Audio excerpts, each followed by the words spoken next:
JTBC 뉴스룸을 시작합니다. 오늘 첫 소식은 저희가 단독 보도를 이어가고 있는 주가 조작 관련한 보도들입니다. 오늘은 주가 조작단 총책인 라덕연 대표를 중심으로 얘기해 보겠습니다. 라 대표는 지금은 본인도 피해자라고 주장하지만 지난해만 해도 투자자들에게 절대 질 수 없는 게임이다. 대주주가 팔아도 본인이 다 먹으면 된다라고 했습니다. 거지 같은 사람들과 같이 갈 수는 없다는 취지의 말도 있었습니다. 먼저 서효정 기자입니다. 서울 종로에 있는 한 사무실. 지난해 4월 이곳에서 고액자산가 100여 명을 대상으로 라덕연 대표의 투자 설명회가 열렸습니다. 여기 계신 분들이 인생 한 방이 필요하신 분들이 없어요. 다 애지간히 전문직에 종사하시고 나름 자산도 수십억 수백억이 있으시고. 먼저 주가 조작 대상 회사들을 선정한 이유를 설명합니다. 제가 돈을 많이 버는 회사는 도시가스 회사인데 제가 만약에 서울 도시가스를 쓰고 있다. 제가 서울 도시가스 쓰는데 다른 도시가스로 회사를 바꾸질 못해요. 나는 그 집 가스만 써야 돼. 내가 원하든 원하지 않든 절대 안 망한다는 거지.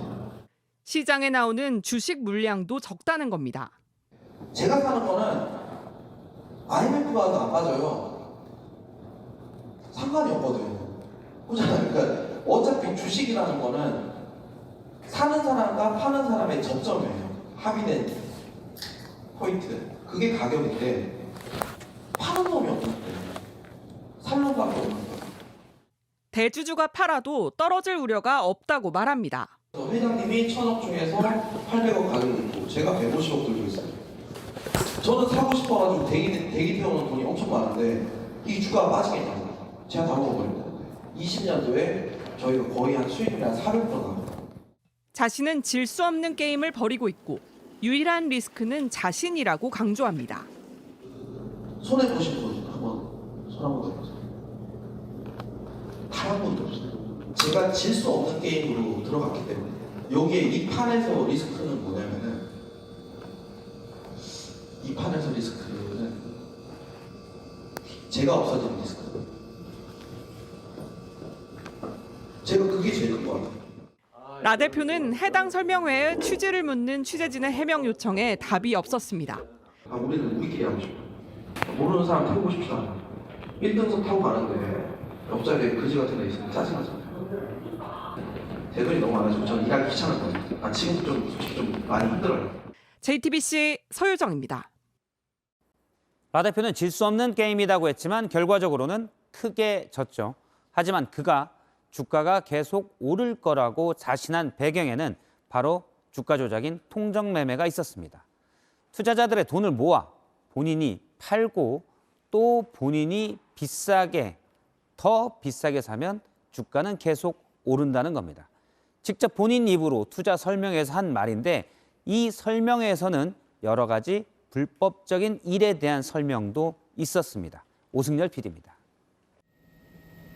지난 2021년 12월 서울 신사동 한 건물에서 의사들을 상대로 열린 투자 설명회입니다.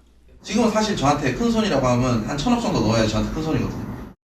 라 대표는 주가 조작으로 거둔 막대한 수익금을 어떻게 정산하는지부터 설명합니다. 20억이 수익이 났어요. 그러면은 20억을 10억을 배분을 해요. 투자 수익 50%를 수수료로 돌려줘야 되고 해당 수수료는 자신들이 세운 골프장과 갤러리로 받는다고 말합니다. 제가 수익금 정산을 여러 가지 법인에다가 지금 받고 있어요. 그 중에 하나가 골프장 법인도 있고 그리고 여러 가지 이런 갤러리도 있고 여러 개의 법인이 있는데 투자자 명의 계좌로 해당 주식을 스스로 사고 파는 이른바 통정거래도 언급합니다. 제가 들고 있던 거 일단 넘겨주고 그 다음에 저는 비싼 가격에 계속 사기 시작하는 거죠. 제가 가지고 있던 거 넘겨드리고 비싼 가격에 저는 또 사기 시작하는 거죠. 참석한 투자자들끼리 주식 거래에 사용할 휴대전화를 개통하는 방법도 공유합니다. 그러니까 핸드폰을 주고 따로 핸드폰을 주고 핸드폰 주고 제가 개통만 하면 관리를 해주는 거예요. 일부 증거금만으로 주식을 거래하는 CFD 계좌를 언급하며 외국인이 사는 것처럼 보일 수 있다고도 강조합니다.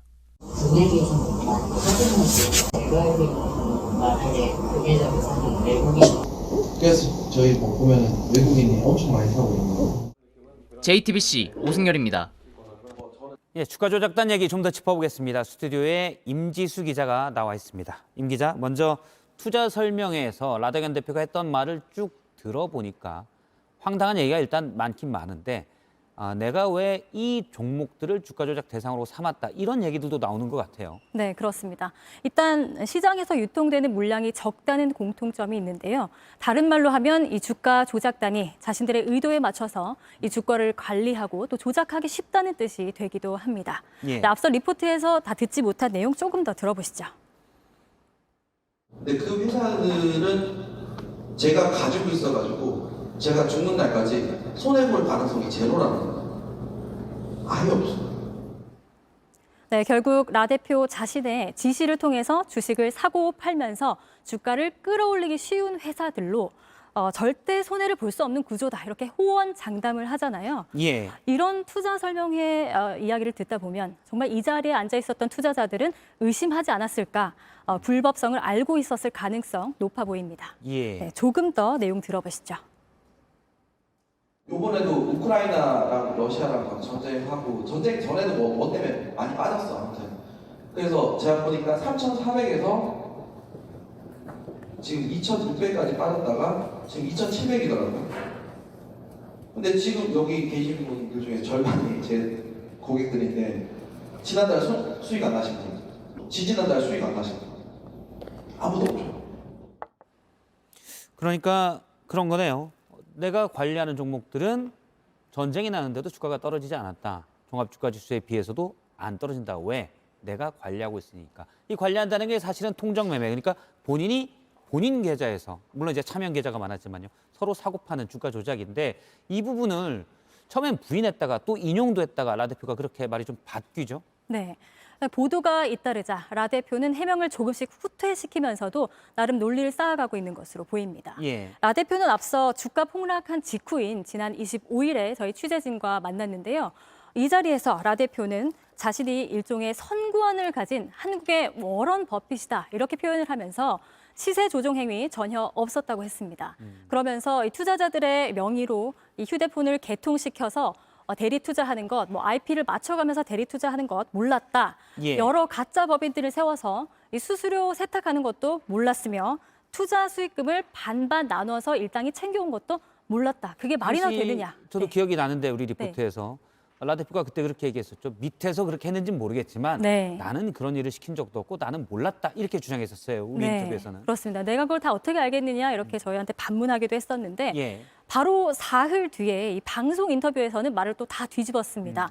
보시면 남의 핸드폰을 가져와서 매매한 건 잘못됐으니 내가 죄를 받겠다면서 예. 대리 매매 의혹을 일부 인정했죠. 그리고 또 이틀 전에 한 신문사 인터뷰에서는 급기야 모든 판은 내가 짰다, 내가 기획했다라면서 통정 거래도 일부 인정될 수 있지만 법리적으로 따져봐야 하지 않겠느냐 이렇게 기존 해명들을 줄줄이 뒤집었습니다. 그리고 어제는 또 병원 등을 통한 수수료 돈 세탁 사실관계를 인정하는 언론 인터뷰도 했는데요.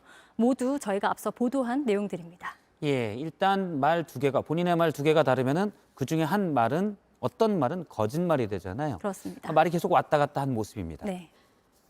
그렇습니다. 이렇게 해명이 엎치락 뒤치락 하기는 하는데 한 가지는 아주 줄기차게 주장을 하고 있습니다. 바로 시세 조종의 목적은 없었다 이런 건데요. 아마 이 형사처벌을 피해갈 수 있는 최선의 답변이 될 것으로 보입니다.